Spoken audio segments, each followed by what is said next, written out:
Hello friends, this video on graphs part 2 is brought to you by examfear.com. No more fear from exam. Now let us start with bar graph. So let us see how exactly do we draw a bar graph. So let's say that this tabular form of data represents an organized set of data.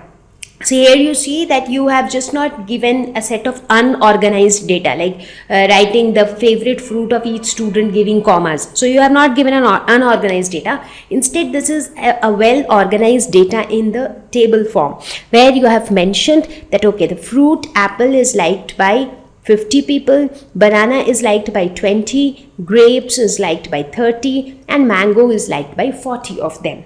So this is a well organized data. Now you have to make a bar graph looking at this data. So before that, let's quickly tell what is bar graph. So as I said, in bar graphs we make use of rectangular bars of equal width and equal spacing are drawn. So this is important. Make sure that the rectangular bars are of equal width and they are also spaced equally. So your bar graph should always consist of rectangular bars which are equal width. It shouldn't happen that one bar is like this, the other bar is like this. So that's not correct. So all the bars should be of equal width, and moreover the spacing between the bars, this spacing should also be the same. So equal spacing and equal width of rectangular bars. Length of the bar denote the number in the sense the frequency, you can say. For example, here first of all you have two quantities. One is the fruit and the other one is the number of people liking that fruit. So let's say that we consider the fruits on the x-axis and the number of people on the y-axis. So that's the first step that we do. The next step would be to draw the rectangular bars. So now the next step would actually be to kind of calibrate both the scales, x as well as y. So on the x-axis we have apple, mango, grapes and banana. On the y-axis we have divided each square as 10 units. So like we consider one square, like in the graph paper, one square will have small 10 intervals. Right, so we have assumed one small interval as 1 unit. So this is 10 units, 20, 30, 40, 50 and 60. So we have marked this numbers on the y-axis.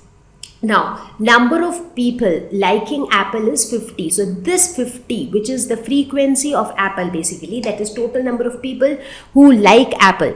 So that number will be denoted by the length of the bar. So for apple, corresponding to apple, you draw a rectangular bar whose length or height represents 50. Similarly, for banana, you draw a bar whose length is denoted by 20. But in this case, this is for mango, right? This bar is for mango, and for mango it is 40.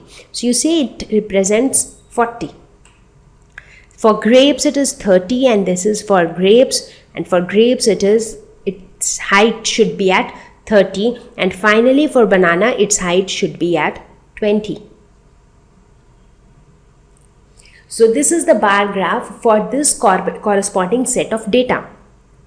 Now let us try to draw another bar graph using another set of data. So here this is a data given on the scores of various students. So here you have a couple of students like Akash, Amit, Rekha, Anu, Rana and Tisha, and their corresponding marks scored in their exams. Now if I ask you to draw a bar graph, so how would you do it? So first of all, on the x-axis you have the students, on the y-axis you have the marks. So marks, just now before you calibrate the y-axis, make sure that you know the minimum value of marks and the maximum value. So here if you see, the minimum value is 20.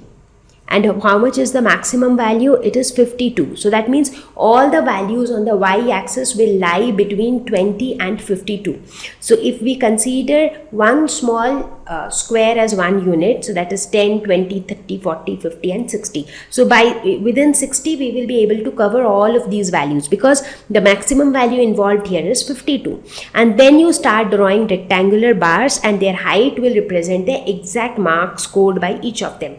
For example, Akash scored 50 marks, Amit scored 39 marks, Rekha scored 20 marks, Anu scored 25, Rana scored 52. And finally, Tisha scored 24. So in this fashion, you can draw a bar graph. Now the next step is to interpret a bar graph. Now let's say that if the other way around happens, that is, you are given a bar graph and then you are asked to analyze and interpret the bar graph. Now let's say that you are just given this bar graph. So forget about the fact that we just had drawn this bar graph with a given data. Now just to see that how a bar graph helps, just imagine that you are only given this bar graph and you have to analyze and interpret using this bar graph. Now see, so many questions become so easy, like it becomes so easy to answer a lot of questions just by looking at the bar graph. For example, I show you this graph and I ask you, can you name that student who scored the minimum marks? So just by looking at the height of all the rectangular bars, you can quickly tell that Rekha scored the minimum because the height of the bar is the smallest in case of Rekha. So even if we do not really see how much exactly she scored, but we can quickly tell that she is the one who scored the minimum. Similarly, if I ask you that who scored the highest marks, again very easily by looking at the height, you can say that it is Rana who scored the highest marks. Again, if I ask you that can you name that student who scored somewhere between 30 and 40 marks. So somewhere between 30 and 40, that means the height of the graph should lie somewhere between these two. So obviously Amit would be the correct person who scored marks between 30 and 40. So looking at the bar graph, you can actually interpret a lot of things. You can analyze the data properly. So this is how the bar graph helps. So even without looking at the exact numbers or even without looking at a very messy picture of numbers, you just look at this bar graph. Looking at the height of the bars itself, you get to know a lot of things. You get to see a lot of information about the data. Thank you. Please visit examfear.com for free quality education. You can learn with a simple 4-step learning process wherein you can watch video lessons, you can ask your questions, you can refer notes, and you can take a free online test. We have content for class 6 to 12 on physics, chemistry, mathematics, and biology along with practical videos. So please subscribe to our channel for daily updates. Thank you.